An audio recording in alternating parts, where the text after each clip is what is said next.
Assalamualaikum warahmatullahi wabarakatuh. Alhamdulillahi rabbil alamin, wassalatu wassalamu ala ashrafil anbiya'i wal mursalin wa ala alihi wa ashabihi wa man tabi'ahum bi ihsanin ila yaumiddin. Allahumma salli ala sayyidina Muhammad wa ala ali sayyidina Muhammad. Pertama sekali kita bersyukur kepada Allah Subhanahu wa taala dengan mengucapkan alhamdulillahi rabbil alamin. Karena sampai malam ini Allah masih sayang kepada kita sehingga Allah beri kesempatan kepada kita untuk menuntut ilmu pada malam yang berbahagia ini.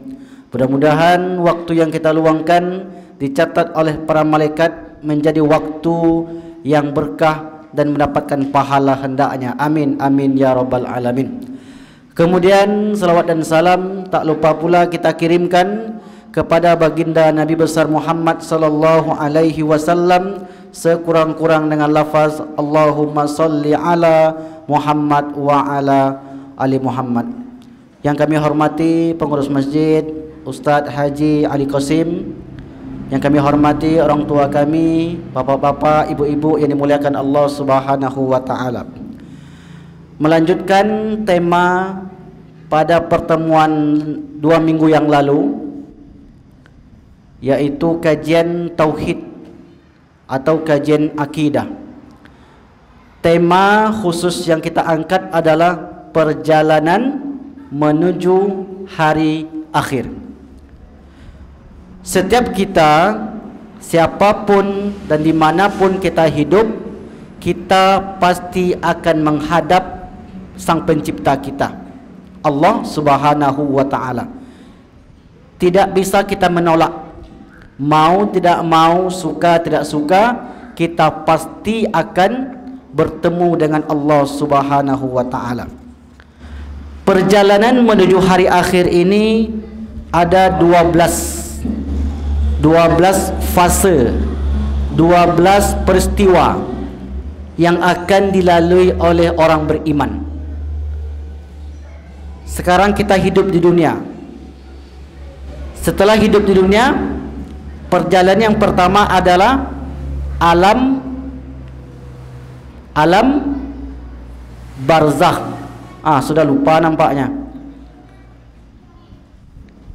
Ini kajian kita ini berkesinambungan Pak Haji. Jadi yang tak ikut minggu lalu rugi, tak paham nantinya. 12 perjalanan. Yang pertama alam barzakh. Mau tak mau, suka tak suka, kita pasti masuk alam kubur atau alam barzakh. Walaupun nanti kita tak mau, keluarga kita akan memasukkan kita ke dalam alam barzakh, alam kubur. Setelah alam barzakh terjadi kiamat. Yang kedua terjadi kiamat. Yang ketiga hari berbangkit. Dikuburkan, terjadi kiamat, dibangkitkan. Semua kita pasti akan dibangkitkan. Saya meninggal dibangkitkan, Pak Ali Qasim meninggal dibangkitkan, Bapak Ibu yang meninggal pasti dibangkitkan. Yang ketiga, setelah dibangkitkan kemana kita? Ke padang mahsyar. Semuanya akan digiring ke sana. Mau tak mau, suka tak suka, pasti akan ke sana. 4. Di padang mahsyar nanti, masuk yang kelima, akan diberi telaga Al-Kautsar. Oleh siapa? Oleh Rasulullah. Apakah semuanya mendapat? Tidak. Yang keenam, dihisab. Dihisab seluruh perbuatan kita selama hidup di dunia. Sejak kapan mulainya Pak Ustaz? Sejak kita akil balik. Yang laki-laki sudah dewasa, yang perempuan sudah dewasa, dihisab semuanya, yang kecil maupun yang besar. Ketujuh, diberikan lembaran jawaban, namanya suhuf, lembaran jawaban dari hasil hisab kita. Yang kedelapan, mizan, ditimbang amal kita. Yang kesembilan, melewati sirat. Mau tak mau, suka tak suka, pasti akan digiring oleh malaikat melewati sirat. Kesepuluh, ada yang mendapat syafaat. Namanya syafaat pertolongan. Yang ke-11, jembatan kedua. Jembatan itu ada dua, satu namanya sirat, yang satu lagi namanya qantharah. Terakhir barulah masuk surga kita atau masuk neraka. Jelas ya Pak ya?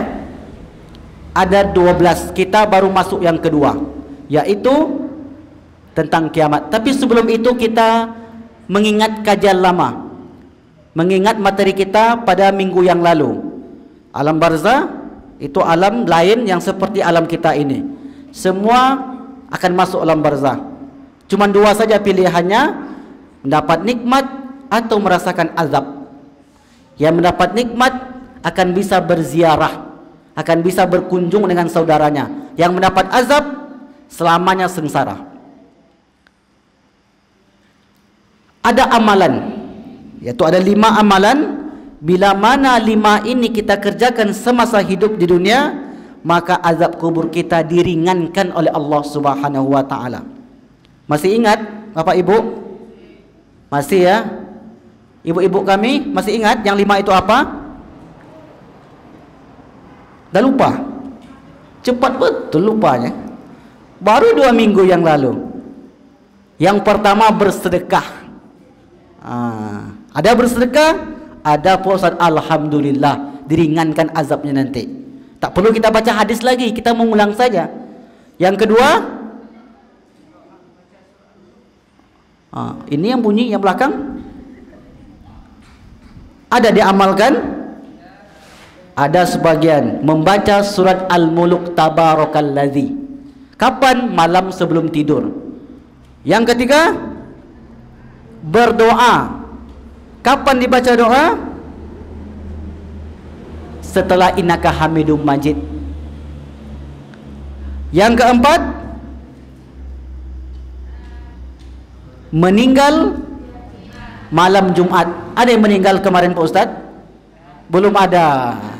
Kalau ada yang meninggal. Oh, tapi bukan malam Jumat. Baik. Yang terakhir, yang kelima,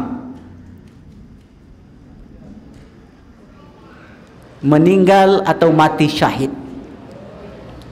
Baru ingat. Modulnya sudah saya tulis Ustaz. Insya Allah nanti saya tinggalkan ini. Ini modulnya, tapi belum sempurna. Ini baru 2 modul. Modul yang pertama tentang alam barzah, modul yang kedua tentang kiamat. Silakan nanti dibaca-baca. Jadi kopi boleh.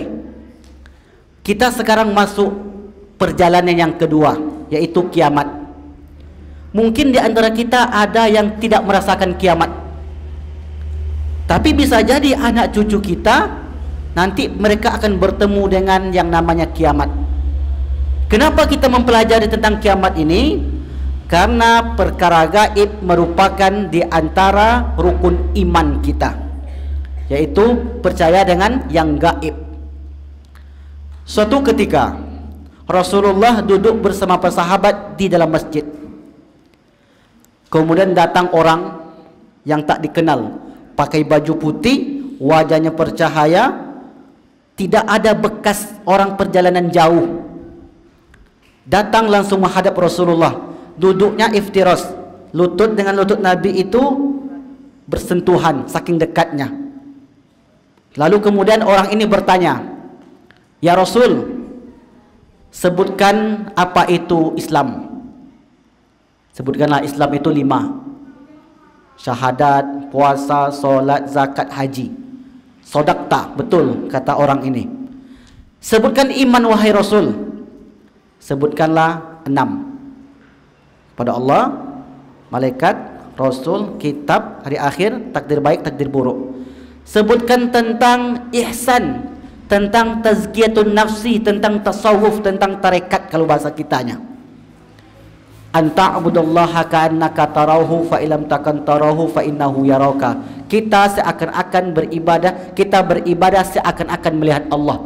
Kalaupun Allah tidak melihat kita, walaupun kita tidak melihat Allah, Allah pasti melihat kita. Ini namanya kajian tasawuf, tazkiyatun nafsi.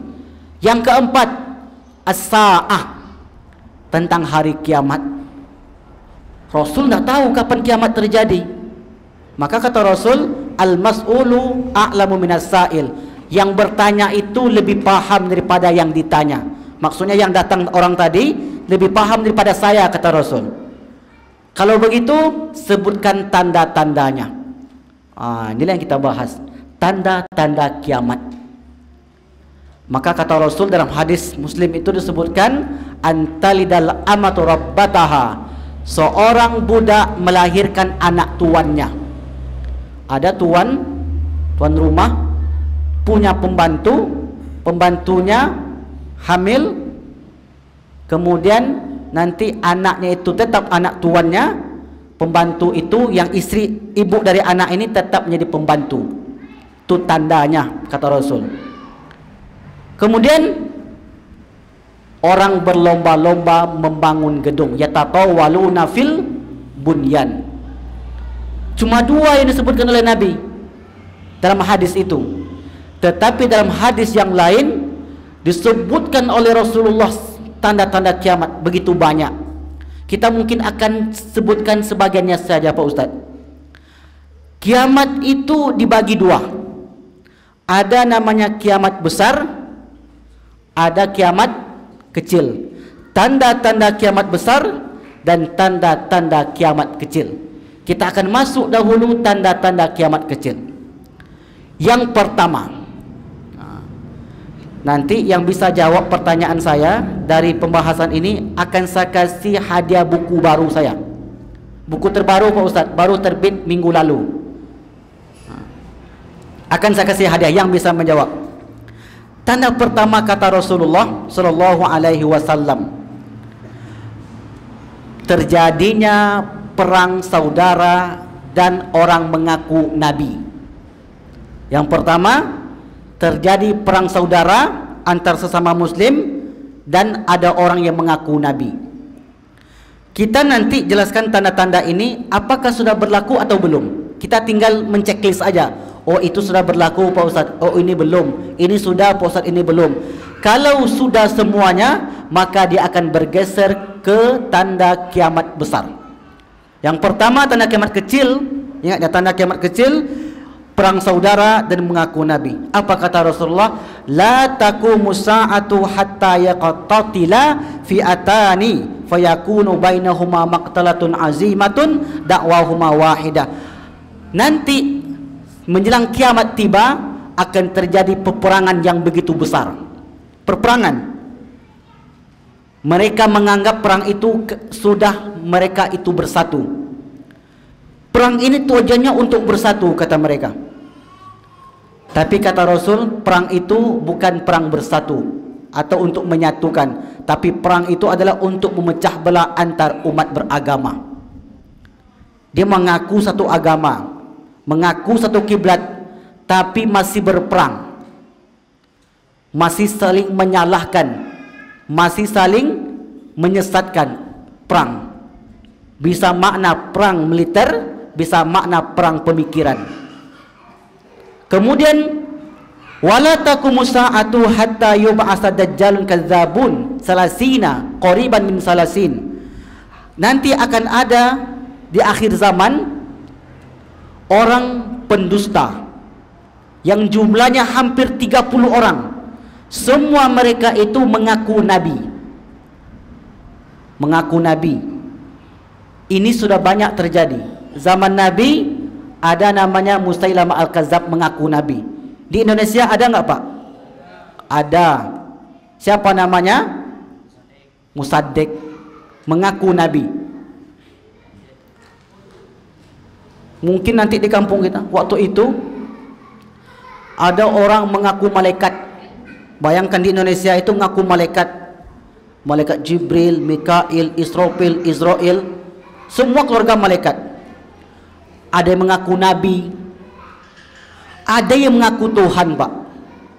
Pas ditanya, kenapa Bapak mengaku Tuhan, kan? Jawabannya, yang malaikat sudah ada Pak Ustaz, Nabi sudah ada, Tuhan yang belum katanya. Ini akan ada, akan muncul, akan terus muncul. Jumlahnya berapa? Ada 30 orang. Kulluhum yaz'amu annahu Rasulullah. Mereka itu menganggap kami ini, saya ini adalah utusan Allah. Tanda kiamat kecil. Kalau sudah muncul orang-orang seperti itu, maka tanda kiamat kecil sudah berlalu. Kemudian tanda berikutnya. Tanda berikutnya, orang alim menjual agamanya. Sudah atau belum? Sudah ada sebagian orang alim menjual agamanya. Kenapa dia jual agamanya? Untuk mendapatkan keuntungan dunia. Itu tanda kiamat itu, Pak. Apa kata Rasulullah? Badiru bil a'mali fitanan ka qita'il lailil muslim. Yusbihul mu'minu yusbihur rajulu mu'minan. Paginya dia beriman, wa yumsi kafiran. Sorenya dia kafir. Pagi dia menyembah Allah, siangnya dia sudah memurkai Allah. Paginya dia mengagungkan Allah, pada sore harinya sudah mendurhakai Allah. Wa yabi'u dinahu bi'aradin minad dunya. Kemudian dia menjual agamanya untuk mendapatkan keuntungan dunia. Maka nanti kalau kita tengok, ini orang ini enggak cocok lah dengan kita. Nak begitu seharusnya. Kok bisa dijual agamanya, dijual akidahnya, dijual keyakinannya? Untuk apa dia menjualnya? Untuk mendapatkan keuntungan dunia. Sudah berapa? Sudah 2. Yang ketiga, ini diantaranya bermegah-megahan membangun masjid tapi kosong. Ini kita mesti berhati-hati. Apa kata Rasulullah? La taqumu sa'atu hatta yatabahan nasu fil masajid. Tidak akan terjadi kiamat sampai orang-orang berlomba-lomba membangun masjid dan masjid itu tak ada isinya. Masjid besar, tapi isinya imam dan Bilal saja.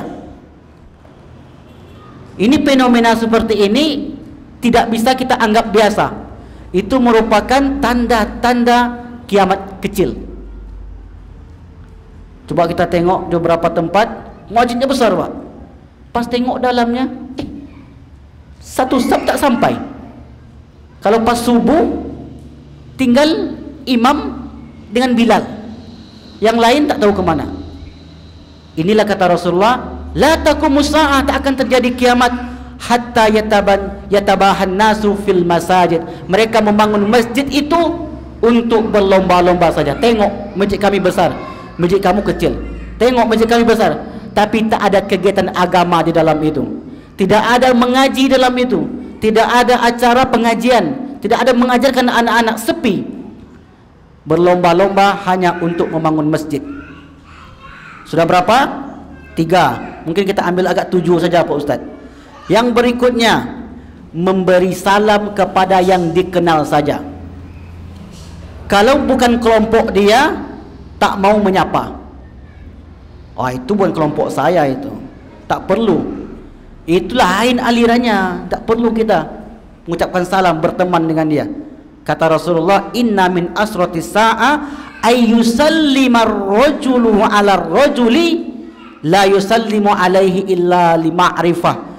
Seorang laki-laki mengucapkan salam kepada laki-laki yang lain, dia tidak mengucapkan salam itu kecuali karena dia kenal. Saya tak kenal dengan Pak Ali misalnya, tak mengucapkan salam. Saya tidak satu kelompok dengan Pak Ali, tak mengucapkan salam.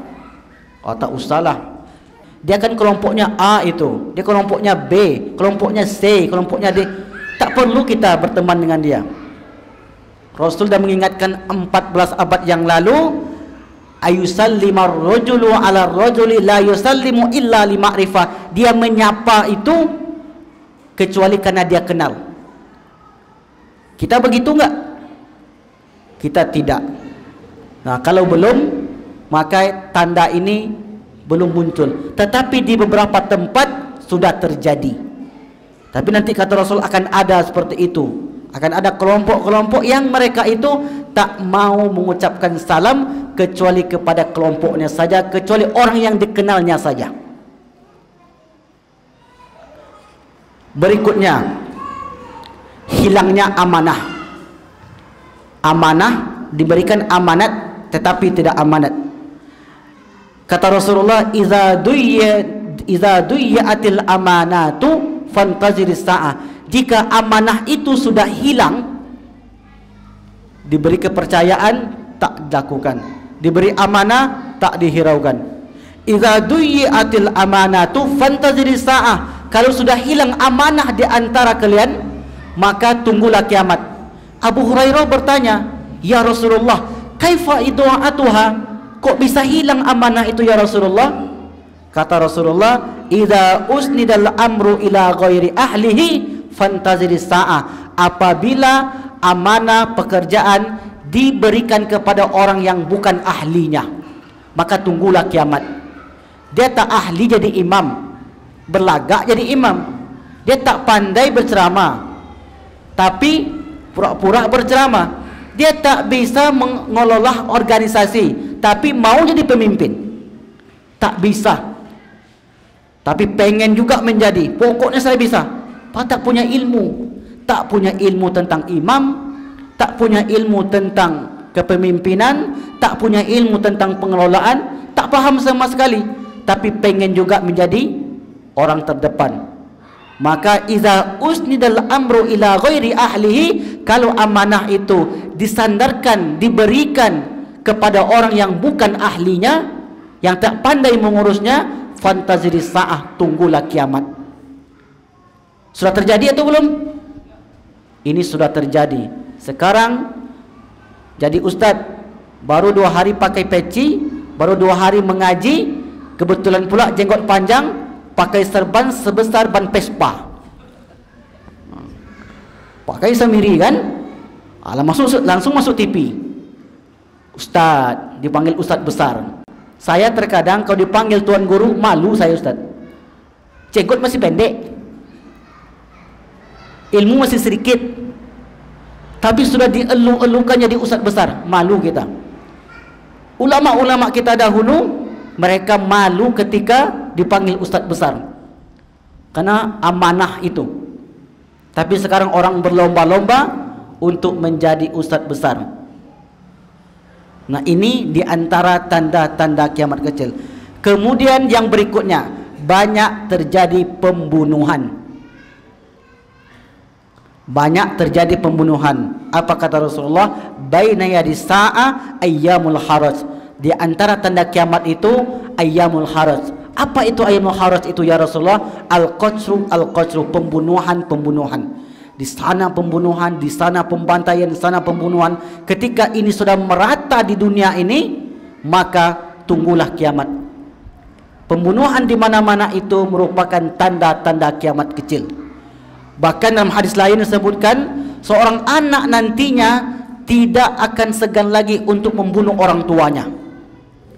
Demi apa? Demi mendapatkan harta dunia. Ini di beberapa tempat sudah terjadi. Betul ini Bapak Ibu?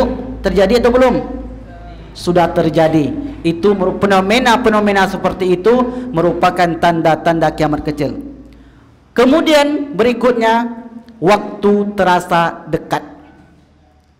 Apa kata Rasulullah? La taqumus sa'ah, tak akan terjadi kiamat hatta yataqarabaz zaman, sehingga waktu itu terasa pendek. Sanatun, 1 tahun itu, fatakunu sana ka syahri, 1 tahun terasa sebulan. Rasanya baru tahun kemarin selesai Ramadan. Ini tinggal 47 hari dan masuk bulan Ramadan. Baru rasanya 2 minggu yang lalu kita tabligh kajian di sini di Masjid Asyakirin Kerinci kiri ini. Sudah 2 minggu rupanya. Baru saja tadi kita bekerja di kebun, rupanya sudah malam. Yataqarrabuz zaman, waktu terasa pendek. Kalau dulu kata orang tua kami di kampung-kampung itu, dari pagi menjelang siang itu waktu terasa panjang. Betul nggak gitu Pak Haji? Dulu terasa panjang waktu itu. Tapi sekarang menjelang siang tu begitu terasa pendek. Fatakunu sanah ke syahr, satu tahun itu terasa 1 bulan. Wa yakunu syahr, 1 bulan itu kal jum'ah, seperti seminggu saja. Wa takunul jum'ah kal yaum, 1 minggu itu serasa sehari. Apalagi yang banyak jatuh temponya. Paham jatuh tempo? Datang pula jatuh tempo nih. Tanggal 2 pula. Baru bayar kredit motor, diambil pula motor itu sama orang. Astagfirullah. Tak jadi bayar jatuh tempo. Orang mengambilnya. Baru saya kemarin kita buat pengajian, sudah pengajian lagi. Terasa pendek. Baru saya kemarin tamat SMA, rupanya umur sudah 30. Baru saya kemarin menikah, rupanya sudah 5 anak. Waktu terasa pendek. Coba tanya. Iya Pak Haji ya? Baru saya kemarin tuh pengen lagi mengulang katanya. Waktu itu yataqarrabu zaman. 1 hari kata Rasulullah, wa yakunul yaumu kasa'ah. 1 hari itu terasa 1 jam. Begitulah. Itu tanda-tanda kiamat. 1 jam itu bagai api memakan pelepah kurma. Sangat sebentar sekali. Pelepah kurma yang kering, sangat terasa sebentar. Maka waktu-waktu yang terasa pendek itu merupakan di antara tanda-tanda kiamat kecil. Kita ambil satu lagi contoh. 2 lagi. Itu banyaknya orang pelit. Rupanya orang pelit itu di antara tanda kiamat kecil. Apa kata Rasulullah? Wayul qasyuhah. Kemudian hartanya banyak, tetapi mereka tidak mau memberikan hartanya itu di jalan Allah Subhanahu wa taala. Susah saya mencari ini Pak Ustaz. Bekerja saya dari pagi sampai sore. Bekerja saya 1 minggu. Bekerja saya 1 bulan, 1 tahun. Dari kecil saya mencari harta ini. Dan banyak harta saya, kenapa mesti saya beri? Munculnya orang-orang pelit. Padahal untuk kita itu adalah apa yang kita berikan kepada orang lain. Wa ma akalta fa'afnaita. Apa yang kamu makan busuk. Ada yang jadi emas, ada warnanya saja. Ada kan? Wa ma albasta fa'ablaita. Apa yang kamu pakai lapuk. Kita mau ganti baju, lapuk. Wa ma tasaddaqta fa'amdaita. Apa yang kamu sedekahkan itulah untukmu. Maka munculnya nanti orang-orang pelit. Kalau sudah ada tanda ini, maka waspada kita. Apa yang mesti kita lakukan? Mesti kita lakukan untuk banyak beramal untuk hari akhirat. Kemudian satu lagi, sedikitnya orang soleh, minimnya orang baik. Sekarang ini mana yang lebih banyak, orang baik atau orang jahat? Orang jahat. Karena Rasul sebutkan, apa kata Rasulullah? La taqumu sa'ah, tidak akan terjadi kiamat hatta ya'khudallahu syariqatahu, sehingga Allah mengambil orang terbaik min ahli ardi, dari muka bumi ini. Fayabqa fiha ajajah, maka yang tinggal orang jahat. La ya'rifuna ma'rufan, tak tahu dia itu perbuatan baik. Wala yunkiruna munkaran, tak mau melakukan amar ma'ruf nahi munkar. Kenapa sekarang banyak kehilangan? Motor hilang, di masjid hilang motor, di rumah hilang motor, emas hilang, kotak impak hilang, na'udzubillah min zalik. Karena banyaknya orang jahat, sedikitnya orang baik, sedikitnya orang alim. Maka jika kita sudah melihat tanda-tanda ini merupakan tanda-tanda kiamat kecil. Sebelum terakhir ada satu lagi, ada yang tertinggal. Banyaknya jumlah wanita, sedikitnya jumlah laki-laki. Itu di antara tanda itu, bunda-bunda kami, orang tua kami. Apa kata Rasulullah? Inna min asratis sa'a ayrfa'al ilmu wa yakillur rijalu wa yaksuran nisa. Sedikitnya jumlah laki-laki dan banyaknya jumlah kaum perempuan. Tapi alhamdulillah di masjid kita lebih banyak jumlah kaum laki-laki. Alhamdulillah. Tapi kalau di dunia sekarang itu lebih banyak jumlah kaum perempuan dibanding kaum laki-laki. Ini sudah diteliti. Nah, bukti tanda banyaknya jumlah perempuan ini adalah kiamat kecil sudah terjadi. Maka apabila kiamat kecil ini sudah berlaku semuanya, maka akan disusul dengan kiamat besar. Kiamat besar itu ada 10 tanda. Sebelum ditiupnya sangkakala oleh malaikat Israfil, itu terjadi 10 tanda dulu.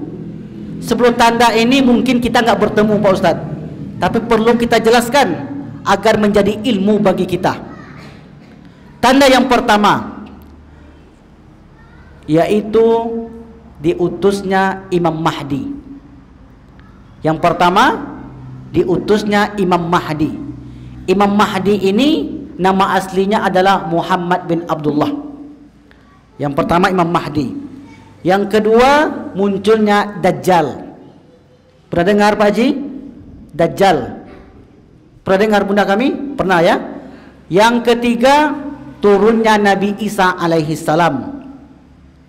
Yang keempat, munculnya kabilah besar yang bernama Ya'juj dan Ma'juj. Itu kabilah. Yang kelima, munculnya hewan melata. 5. Yang keenam, terjadinya gempa 3 kali di timur, di barat, dan di Jazirah Arab. Yang ketujuh, munculnya asap, dukhon. Asap itu bahasa Arabnya dukhon, bukan asap yang terjadi di Pekanbaru, bukan itu. Itu mungkin tanda kiamat kecil saja mungkin kalau kita masukkan. Tapi dukhon ini itu betul akan menyelimuti dunia ini. Yang kedelapan, terbitnya matahari dari barat. Yang kesembilan, munculnya api dari Yaman yang akan menggiring manusia ke padang mahsyar. Itu yang hidup. Yang terakhir, yang ke-10, ditiupnya sangkakala, dibangkitkannya orang yang ada di dalam kubur. Yang pertama, diutusnya Imam Mahdi. Yang kedua, munculnya Dajjal. Yang ketiga, turunnya Nabi Isa. Yang keempat, munculnya Ya'juj dan Ma'juj. Yang kelima, munculnya hewan melata. Yang keenam, munculnya gempa 3 kali. Yang ketujuh, muncul asap yang menyelimuti dunia. Kedelapan, terbit matahari dari barat. Ke-9, api yang mengiring manusia ke padang mahsyar. Yang ke-10, ditiup sangkakala. Kita bahas satu persatu. Ini sampai jam 1 kita nih. Siap? Siap ya?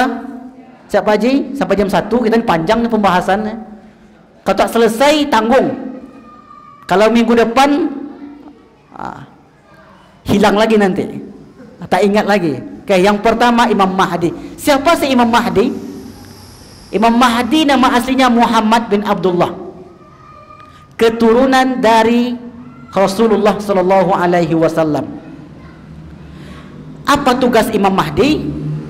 Imam Mahdi akan menegakkan keadilan di dunia ini.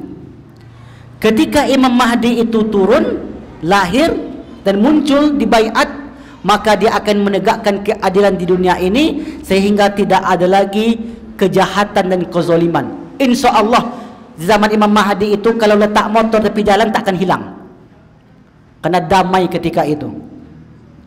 Imam Mahdi itu kata Rasulullah memiliki ciri-ciri. Nah, ciri-ciri ini penting kita sebutkan. Mengapa? Supaya orang tidak mengaku Imam Mahdi. Khawatir nanti kan pulang dari pengajian, saya lah Imam Mahdi katanya. Karena sudah banyak dari dulu sampai sekarang yang mengaku Imam Mahdi. Dan Imam Mahdi pasti akan muncul. Ciri yang pertama, keturunan Rasulullah. Berarti bisa jadi ini dari kalangan habaib. Karena kita ini bukan keturunan Nabi Muhammad maksudnya, tapi keturunan Nabi Adam. Iya, Nabi Adam dan Siti Hawa. Imam Mahdi itu keturunan Rasulullah dari anak Hasan.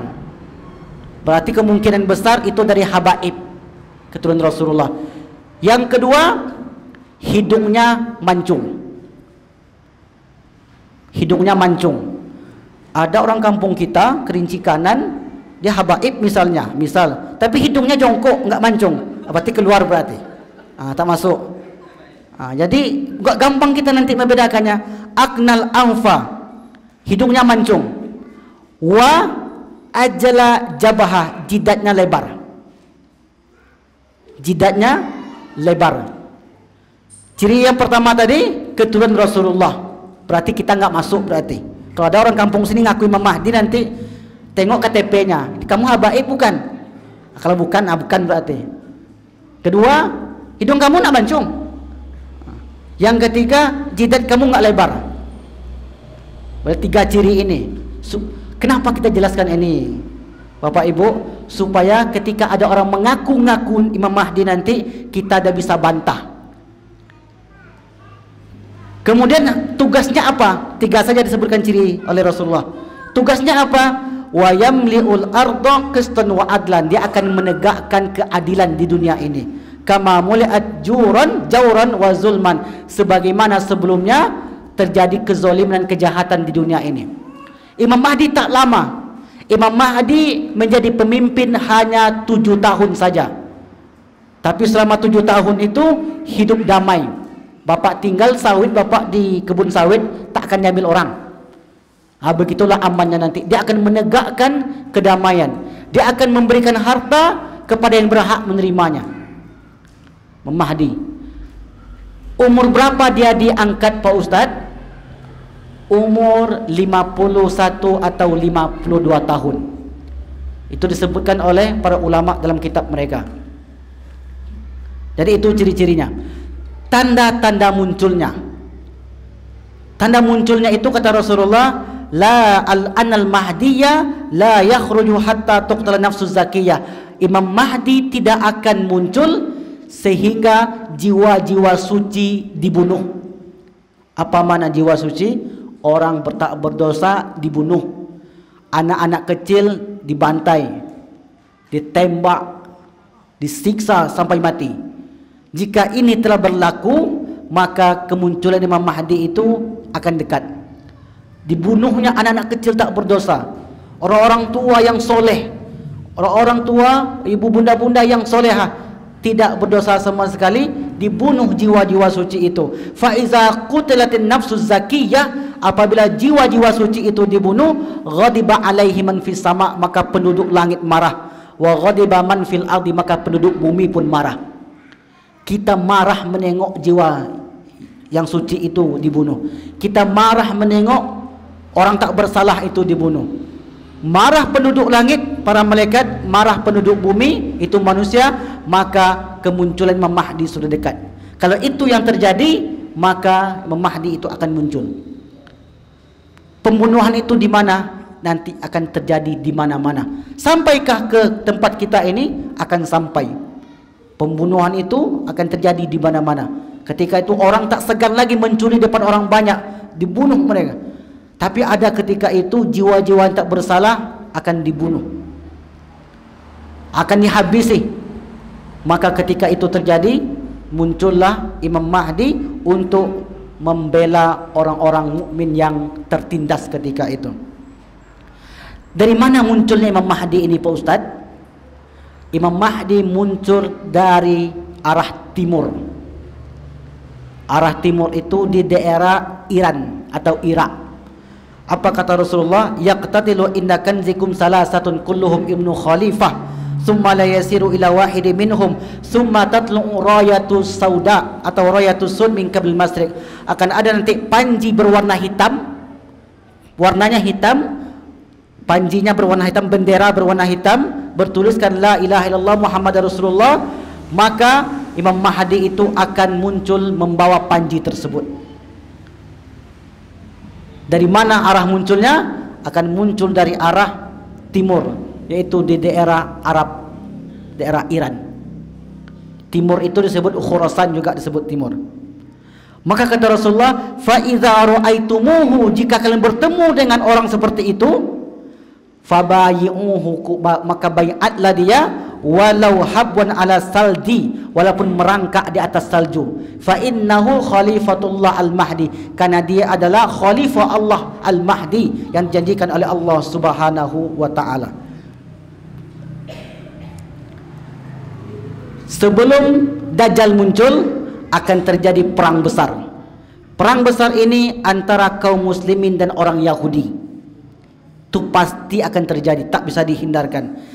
Perang itu bernama al-malhalatu al-kubra, perang besar yang tidak pernah terjadi sebelumnya. Dahsyat perperangan ketika itu. Maka kaum muslimin dipimpin oleh Imam Mahdi. Kemudian kaum lawan Imam Mahdi itu orang Yahudi. Ketika itu Imam Mahdi menang dan akhirnya orang Yahudi kalah. Setelah Yahudi kalah, mereka berdoa untuk minta bantuan agar Dajjal diturunkan. Turunlah Dajjal. Turun Dajjal. Imam Mahdi, orang Yahudi kalah, Imam Mahdi menegakkan keadilan, kemudian akan muncul Dajjal. Dajjal ini nanti akan bersekutu dengan orang Yahudi. Dajjal secara bahasa artinya pendusta. Jadi Dajjal itu artinya pembohong, pendusta, penebar berita-berita palsu. Itu makna Dajjal. Jadi kalau ada orang suka menyebar berita bohong, sifatnya sifat Dajjal. Itu sifatnya. Karena Dajjal itu suka mendustai orang. Ngomong dia tak ada yang benar. Maka itu sifat dari sifat Dajjal laknatullah alaih. Nah, Dajjal yang sesungguhnya itu akan muncul nanti setelah orang Yahudi kalah. Dajjal punya ciri-ciri. Tapi ingat, ciri-ciri ini kalau ada pada orang-orang sekitar kita, jangan disebut dia Dajjal. Karena ciri-cirinya nanti ada mungkin di antara kita yang agak mirip. Ciri yang pertama, orangnya pendek. Ingat, tidak boleh nuduh orang. Kalaupun ada, dia bukan Dajjal. Karena Dajjal itu enggak sholat. Berqasirun, qasir itu pendek. Itu ciri yang pertama. Yang kedua, ja'dun, rambut keriting.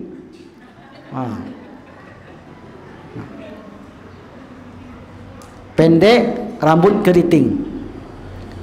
Kemudian ahmaru, wajahnya agak kemerah-merahan. Setelah itu buta mata sebelah. Di mata sebelah. Dajjal itu nanti dia mata cuma sebelah. Matanya buta sebelah, yang sebelah lagi itu menonjol keluar seperti buah anggur. Nanti ada keluarga kita, tetangga kita, orang atau lihat orang misalnya agak mirip dengan tanda itu. Jangan marah sama kita dia. Tak boleh sebut. Karena Dajjal yang sesungguhnya itu belum turun. Karena turunnya Dajjal itu setelah Imam Mahdi muncul. Ingat ya. Ini yang disalahkan nanti ustadz yang ceramah itu. Kemarin ustadz itu yang bilang katanya. Saya katakan Dajjal itu muncul setelah Imam Mahdi. Nah, Rasul sebutkan fisiknya. Yang pertama tadi qasirun, pendek, kecil. Ja'dun, rambut keriting. Kemudian ahmarun, wajahnya kemerah-merahan. Kemudian a'warul aini, matanya buta sebelah. Yang mata yang bisa melihat itu seperti anggur yang menonjol. Tertulis di keningnya kafaro, kafir. Mampu dibaca oleh orang yang bisa membaca bahasa Arab ataupun tidak. Karena orang sudah bisa melihat tanda-tanda tadi. Nah, Dajjal itu pasti tidak akan muncul. Akan muncul nantinya ketika Imam Mahdi sudah mengalahkan orang Yahudi. Nah, apa tanda-tanda kemunculan Dajjal ini? Namanya sudah secara bahasa artinya pendusta, pembohong. Dia itu manusia. Dia punya orang tua, dia punya ibu, tapi tak menikah nantinya, membujang. Jangan pula disebut orang membujang Dajjal. Jangan, marah sama kita dia. Dia punya orang tua, manusia sama seperti kita. Dia makan, tetapi diberi kelebihan oleh Allah, nanti bisa menghidupkan orang mati, bisa menurunkan hujan. Sebelum Dajjal ini muncul, ada tanda-tanda kemunculan Dajjal. Yang pertama, terbebasnya Romawi. Roma, Konstantinopel.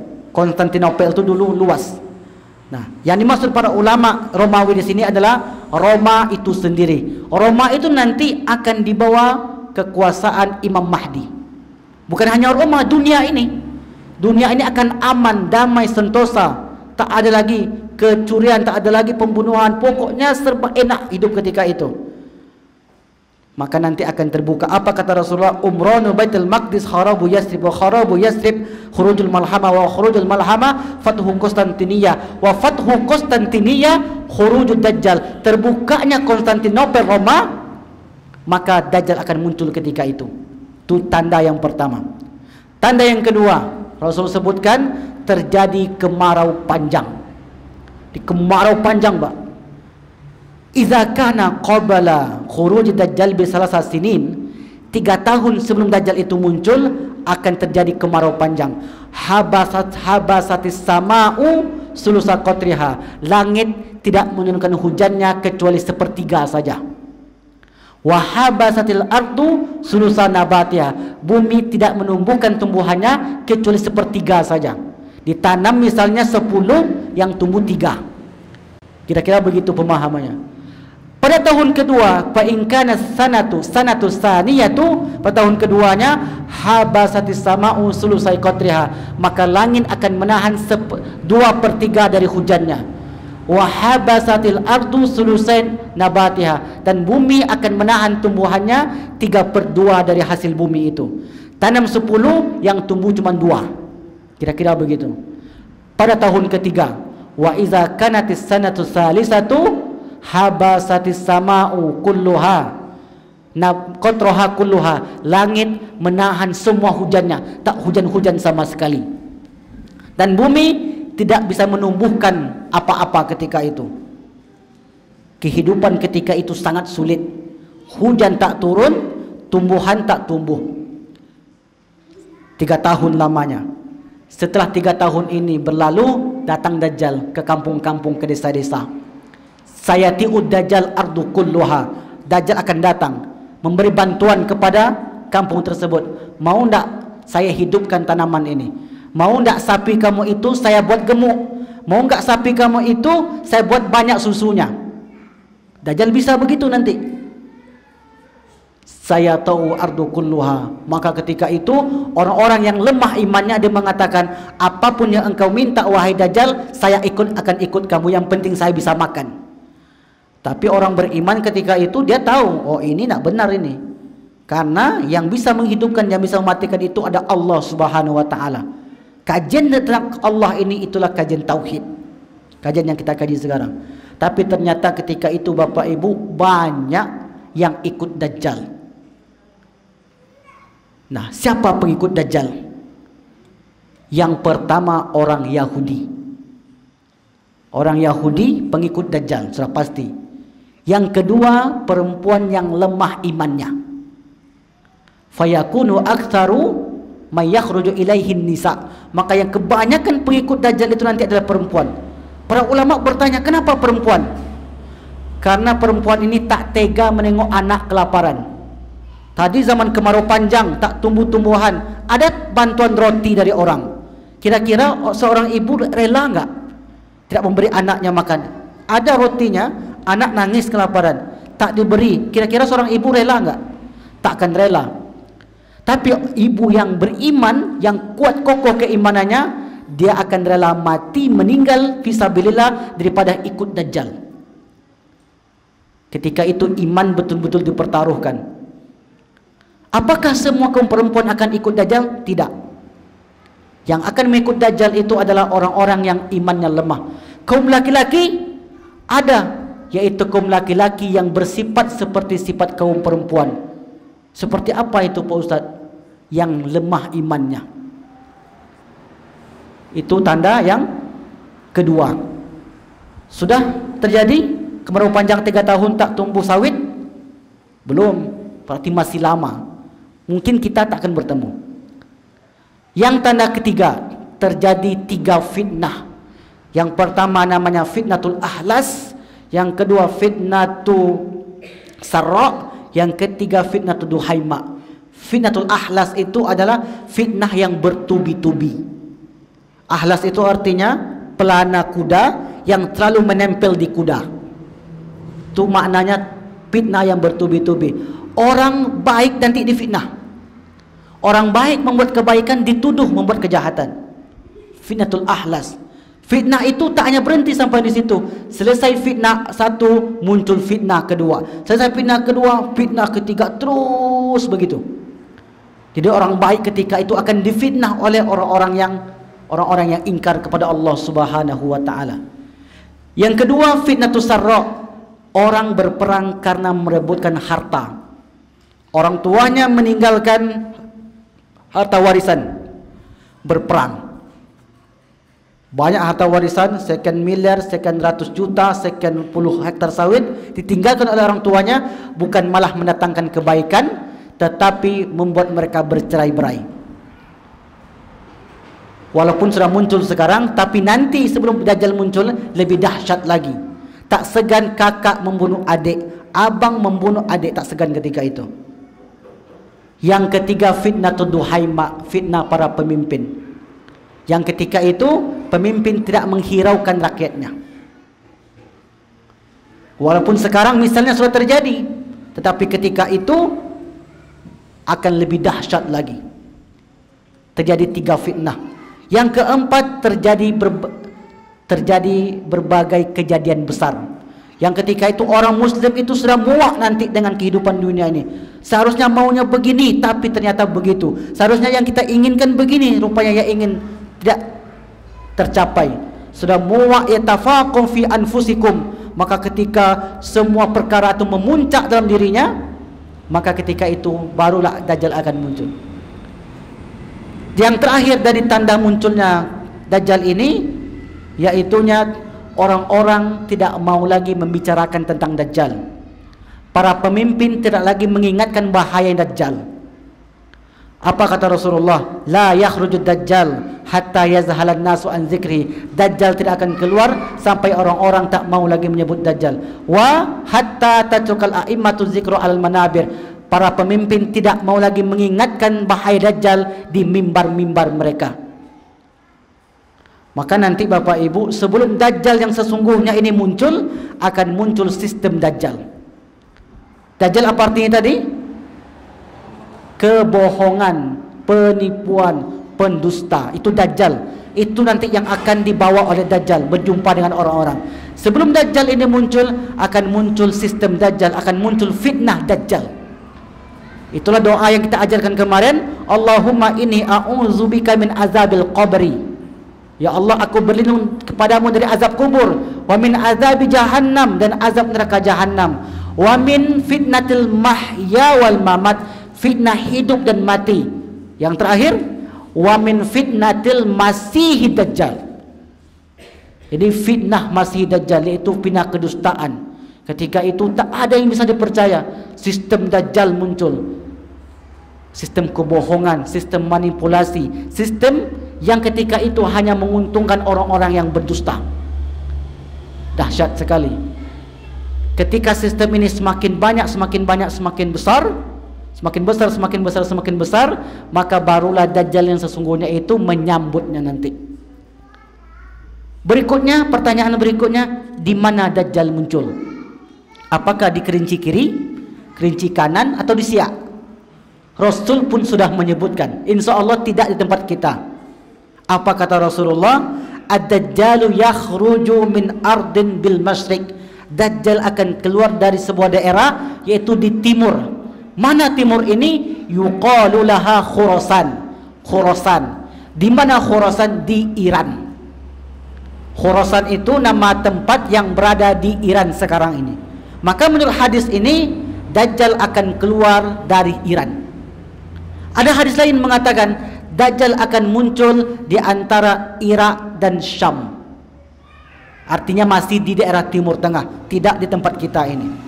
Tapi ingat, Dajjal dia akan datang kemana saja kecuali 4 tempat.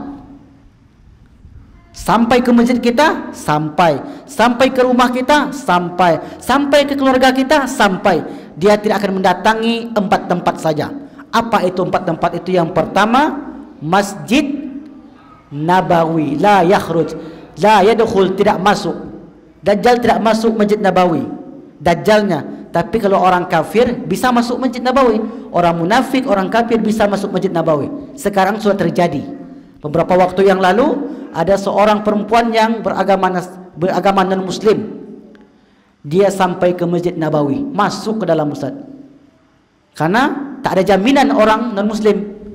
Rasul menjamin Dajjal tak masuk, yang Dajjalnya. Tapi kalau sifat yang ada, sifat Dajjal yang ada pada diri seorang, dia akan bisa masuk ke Mekah, Madinah. Yang pertama tadi Masjid Nabawi, yang kedua Mekah Al-Mukarramah, yang ketiga Masjid Al-Aqsa, Baitul Maqdis, yang keempat Bukit Tursina. Jadi 4 tempat inilah yang tidak dimasuki oleh Dajjal ketika Dajjal itu muncul nanti. Hadis yang pertama, laisa min baladin, tidaklah suatu negeri, illa sayatu'uhu Dajjal, kecuali Dajjal akan datang ke negeri itu, memberi bantuan kepada kita. Sawit tak tumbuh, diberi bantuan. Mau nak pupuk, kata dia, misalnya diberi pupuk. Sudah 3 tahun ini ternak tak menghasilkan susu, ayam mati, hujan tak turun, datang ke negeri kita memberi bantuan. Datanglah. Kemudian yang kedua illa Makkah wal Madinah, kecuali Mekah dan Madinah, laisa lahum min niqabiha naqbun, tidak ada celah dari celah yang 2 tempat ini, illa alaihil malaikah, kecuali ada malaikat yang menjaga. Sofina yahrusuna alaiha, yaitu malaikat itu yahrusunaha, dia akan menjaga Masjid Nabawi, Masjid Mekah, yaitu Mekah Al-Mukarramah dan Baitul Maqdis serta Bukit Tursina. Kemudian siapa sih pengikut Dajjal ini? Yang pertama tadi orang Yahudi, yang kedua kelompok aliran sesat.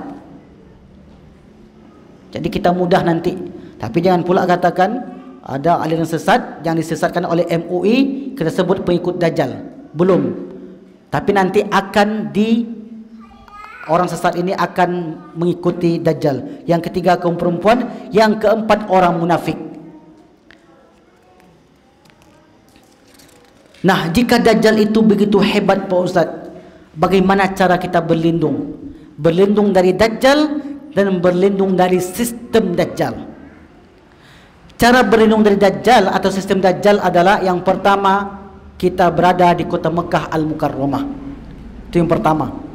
Tapi itu tak mungkin bagi kita, karena Mekah Mukarramah jauh, dan itu takkan muat seluruh umat Islam di dunia ini di Mekah Al-Mukarramah. Yang kedua Baitul Maqdis. Itu juga tak memungkinkan. Yang ketiga ini bisa kita kerjakan, yaitu membaca surat Al-Kahfi pada hari Jumat. Ini dapat kita lakukan. Apa kata Rasulullah? Man hafizo asyra ayatin min suratil kahfi, siapa yang membaca atau menghafal 10 ayat pertama surat Al-Kahfi, usima minad Dajjal, akan dijaga dari Dajjal dan sistem fitnah Dajjal. Nah, ini kapan kita baca? Kita baca hari Jumat. Surat keberapa Al-Kahfi itu Pak Ustaz? Surat yang ke-18. Pangkalnya Alhamdulillahillazi anzala ala abdihil kitaba wa lam yaj'al lahu iwaja qayyiman liyunzira ba'san syadidan min ladunhu wa yubashshiral mu'minina allazina ya'maluna sholihati anna lahum ajran hasana makithina fiha abada wa yunzirul ladzina qalu takhadallahu walada ma lahum bihi min ilmin wala liabaihim kaburat kalimatan takhruju min afwahihim iyaquluna illa kaziba. 10 ayatnya cukup. Insyaallah kalau ini yang kita baca terus menerus, maka insyaallah keluarga kita akan terhindar dari fitnah Dajjal. Amin ya rabbal alamin. Kemudian berdoa, yaitu doa yang kita bacakan tadi. Kemudian setelah Dajjal ini membuat kekacauan di mana-mana, turunlah Nabi Isa alaihi salam. Di mana Nabi Isa turun Pak Ustadz? Di Damaskus. Tempatnya Manaratul Baidok, menara putih, dekat Masjid Bani Umayyah. Ketika itu Nabi Isa turun dari langit, bersama 2 para malaikat. Kemudian Nabi Isa dibaiat di Ka'bah. Setelah dibaiat, dia akan pergi ke Baitul Maqdis. Kenapa ke Baitul Maqdis? Karena tadi Imam Mahdi akan berperang dengan Dajjal. Itu akhirnya berperang dengan Dajjal. Imam Mahdi kalah. Imam Mahdi kalah, mundur ke Baitul Maqdis. Di sanalah buat base camp terakhir. Diturunkan Nabi Isa oleh Allah untuk membunuh Dajjal. Habis dibaiat, kemudian solat bersama Imam Mahdi, Nabi Isa menjadi makmum ketika itu. Habis solat subuh, Nabi Isa mencari Dajjal, jumpalah di sebuah tempat. Nama tempat itu Babu Luddin, pintu Lud. Itu ada di Palestina. Sampai sekarang pintu Lud itu masih ada, Ustaz. Masih ada sampai sekarang. Dan Rasulullah menjamin nanti Dajjal itu akan dibunuh oleh Nabi Isa AS di pintu Lud. Maka mungkin itu sebabnya orang Yahudi ini ingin menguasai apa? Ingin menguasai Baitul Maqdis. Karena mereka ingin mendapatkan Baitul Maqdis. Karena mereka ingin membuat base camp di sana. Tapi pada akhirnya nanti Dajjal dan pengikutnya, orang Yahudi tadi dan orang sesat dan kaum perempuan yang lemah imannya itu, maka ketika itu dibunuh oleh Nabi Isa dan matilah Dajjal di Palestina di Babul Lud. Ketika Dajjal meninggal, bumi ini terjadi lagi kesuburan yang begitu luar biasa. Subur. Nabi Isa itu disebutkan dalam riwayat hanya berkuasa 40 tahun saja. Tadi Dajjal, lupa kita menyebutkan, Dajjal itu hanya 40 hari Pak Ustaz. Kalau Nabi Isa 40 tahun. Tetapi 40 hari Dajjal itu 1 hari terasa setahun. Kok bisa begitu? Karena manusia menderita. Orang menderita itu 1 hari itu terasa lama. Tapi kalau orang bahagia, 1 hari itu terasa sebentar. Maka Dajjal itu hanya 40 hari. Arba'una yauman, yaumun kasanah. 1 hari itu ibarat setahun. 1 hari itu ibarat sebulan. Jadi begitu dahsyatnya. Maka hari pertama diutus Dajjal itu orang beriman sangat-sangat sengsara sekali. Tapi lama-kelamaan diutusnya Nabi Isa alaihissalam, meninggal Dajjal, mati Dajjal. Setelah Dajjal mati, bumi itu kembali subur. Selama apa? Selama 40 tahun. Terjadi lagi kesuburan, air mengalir, tumbuh-tumbuhan tumbuh, dan seterusnya, hidup damai tentram ketika itu. Ketika dunia dalam keadaan damai, datanglah yang namanya Ya'juj dan Ma'juj. Nanti Bapak Ibu buka surah Al-Kahfi ayat 92 sampai 98. Itu ceritanya Ya'juj dan Ma'juj. Cerita Ya'juj dan Ma'juj itu ada 3 serangkai. Zulkarnain, seorang raja yang soleh.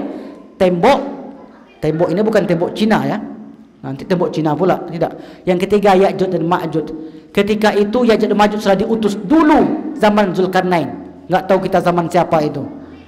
Ya'juj dan Ma'juj itu membuat rusak kerjanya. Pokoknya apa yang dibuat orang itu dirusaknya. Sifatnya begitu.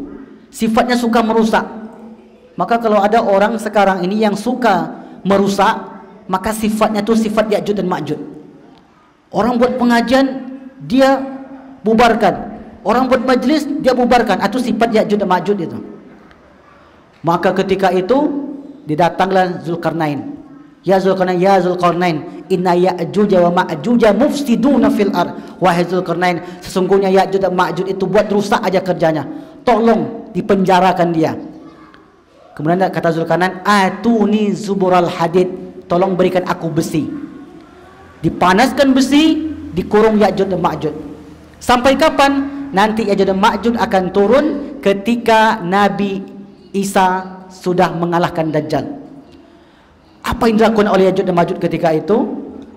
Yang tadi dunia subur, tanam-tanaman subur, hewan-hewan ternak itu beranak dan banyak menghasilkan susu, sungai-sungai mengalir, maka Ya'juj dan Ma'juj merusak itu semua. Tanaman dimakan sama dia. Minum, jumpa sungai, atau danau, namanya Danau Tiberia. Itu jumpa Danau Tiberia, sekali minum langsung habis. Mungkin kalau jumpa Sungai Siak, sekali minum langsung habis. Payah kita nanti untuk mandi. Tapi itulah nanti yang akan dilakukan oleh Ya'juj dan Ma'juj. Sehingga ketika muncul Ya'juj dan Ma'juj, orang beriman itu dalam keadaan sulit lagi. Setelah 40 tahun tadi akan sulit lagi.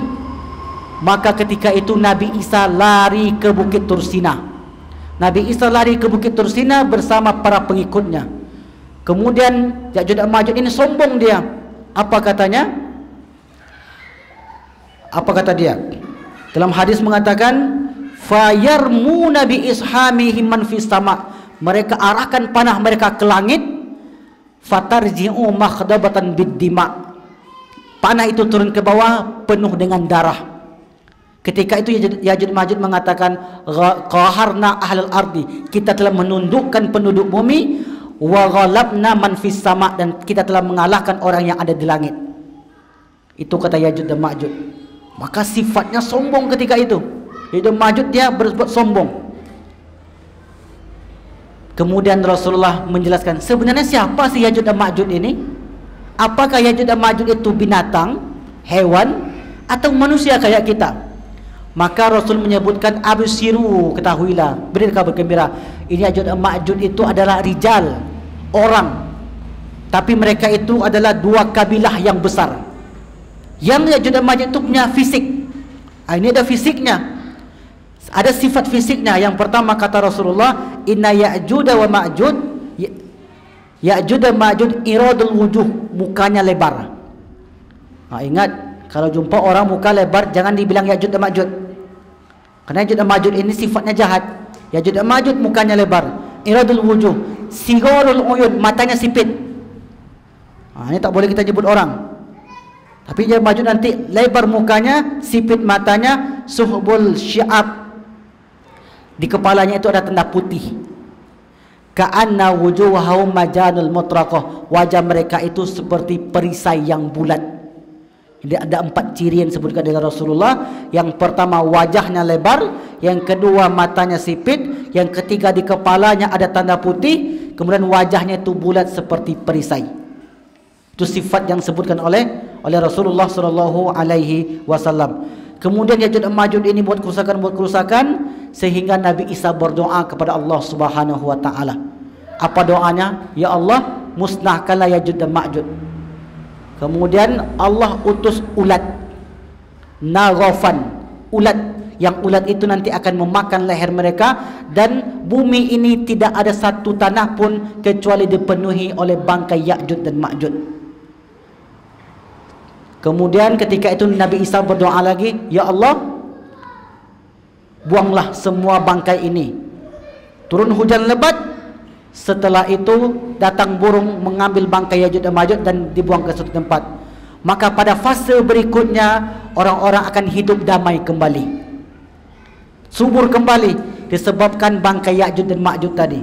Subur yang kedua ini barulah diutus dabbah, hewan melata. Hewan melata itu nanti akan bisa berbicara dengan manusia. Hewan melata ini akan memberi stempel kepada orang beriman dan orang tak beriman. Kenapa hewan melata ini berstempel? Karena setelah hewan melata ini muncul, akan ada angin rih zamharir atau rihun thayyib, yang angin ini akan mencabut nyawa orang beriman saja. Jadi angin nanti akan datang kepada kita, kepada orang yang hidup ketika itu, dan angin itu hanya mencabut nyawa orang yang beriman saja.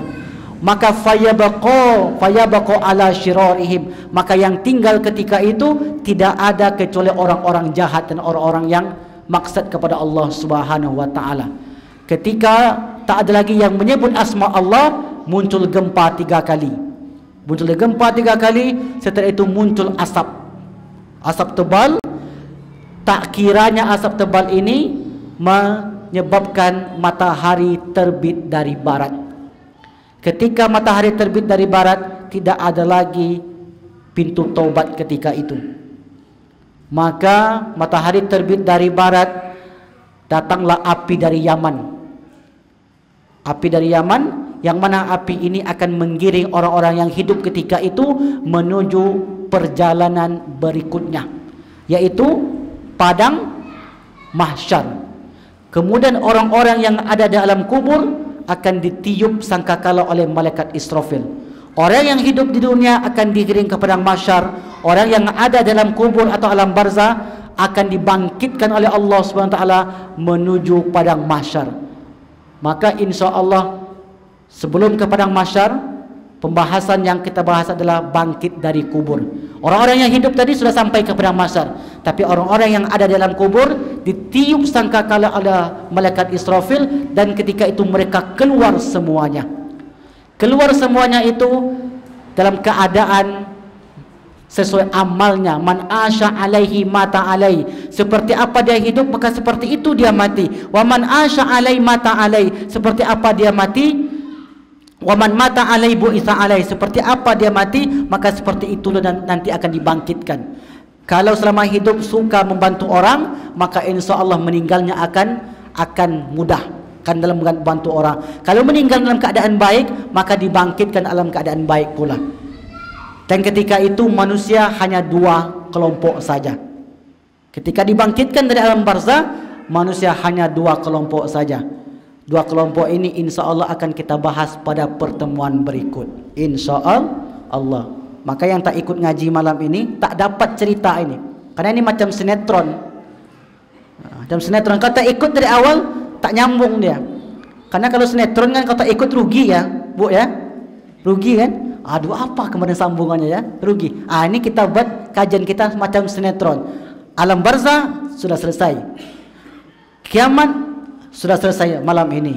Kemudian berikutnya hari berbangkit, dua saja.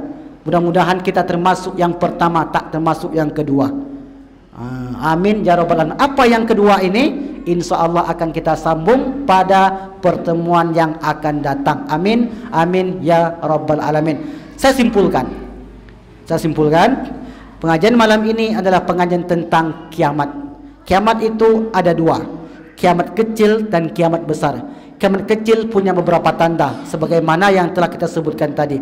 Kiamat besar ada 10 tanda. Diutusnya Imam Mahdi, munculnya Dajjal, turunnya Nabi Isa, munculnya Ya'juj dan Ma'juj, kemudian munculnya dabbah hewan melata, terjadi gempa 3 kali, kemudian asap yang meliputi dunia, kemudian terbit matahari dari barat, ke-9 api yang menggiring ke padang mahsyar bagi yang hidup, yang ke-10 ditiup sangkakala orang yang ada dalam kubur bangkit ke dunia berikutnya. Wallahu a'lam bishawab.